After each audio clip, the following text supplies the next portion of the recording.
আমি যাচ্ছি শ্রী শ্রী বাবা ক্ষেত্রপাল আশ্রমে, যেখানে বড় মেলার সঙ্গে বিশেষ আকর্ষণ আছে। এসে গেছি সেই জায়গায় যেখান থেকে এটি শুরু হচ্ছে। আর সন্ধেবেলা এক আলাদা চেহারা দেখা যায় এখানে। সামনেই একটা বড় পুকুর এখানে আছে, যেটিকে খুব সুন্দরভাবে সাজানোর সঙ্গে মাঝখানে বেহুলা লক্ষিন্দরের সিনটিও স্থাপন করা হয়েছে। পুরো জায়গাটি আপনাদের দেখাবো, অনেক কিছু এখানে আছে। আর এই হচ্ছে বাবা বিশ্বেশ্বর ভোলানাথের মন্দির, তার ঠিক সামনেই আছে নন্দীর মূর্তি। এখানে মন্দিরের ভিতরের পরিসরটাও বেশ বড়। আর এই হলো বাবা বিশ্বেশ্বর। আর এখানে যখন যায় তখন সবে দোকানপাট খুলতে শুরু করেছিল। এখানকার মেলা মূলত বিকেলবেলা থেকেই শুরু হয়। মন্দির থেকে বেরিয়েই তার পাশেই একটা আকর্ষণীয় জিনিস চোখে পড়ল। শ্রী রামচন্দ্রের সঙ্গে জড়িত নানা রকম ঘটনাগুলো এখানে মূর্তি আকারে নানা রকমভাবে দেখানো হয়েছে।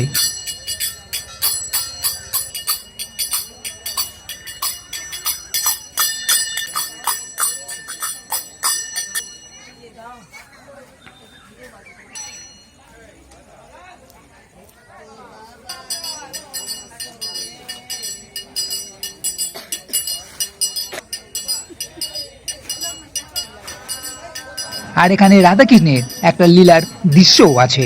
এছাড়া বালগোপালকে টানার একটা দুলাও করা হয়েছে।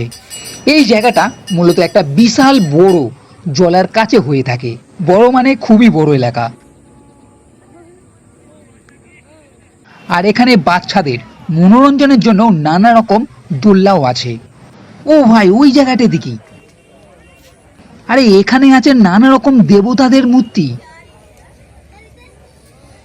এখানে কম করে 16 থেকে 17টি বড় বড় মূর্তি আছে। এখানে কালী ঠাকুর, শিব ঠাকুর থেকে বিভিন্ন প্রকারের মূর্তি আছে, যার এক স্পেশাল ভিডিও আপনাদের জন্য নিয়ে আসতে চলেছি। আর এই বাবা ক্ষেত্রপালের আশ্রম থেকে সন্ধেবেলা খিচুড়ি ভোগ হিসাবেও বিতরণ করা হয়। আর এই যে দেখতে পাচ্ছেন, ভোগের জন্য এখানে সবাই লাইনও দিতে শুরু করে দিয়েছে। আর একটু পরেই সামনের এই জায়গাটিতে সবাই এসে পুজোও দেয়।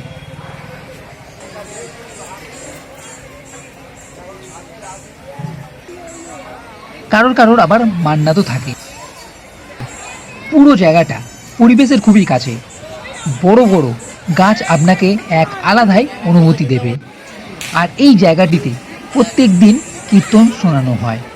এখানে রাধাকৃষ্ণের মূর্তিও আছে। আর ঠিক আগের দিনেই মালসা ভোগও এখানে হয়েছে। জায়গাটি বহুত বড় এলাকা। এর ঠিক পাশেই আছে গাছের নিচে গোপালের এক বড় মূর্তি। আর রাতের বেলাতেই এই জায়গাটি এক আলাদা রকমের দেখতে লাগে। নানা রকমের দোকান এখানে বসে। লম্বা এই যে রাস্তা চলে গেছে, তার দুধারে প্রচুর সারি সারি দোকান।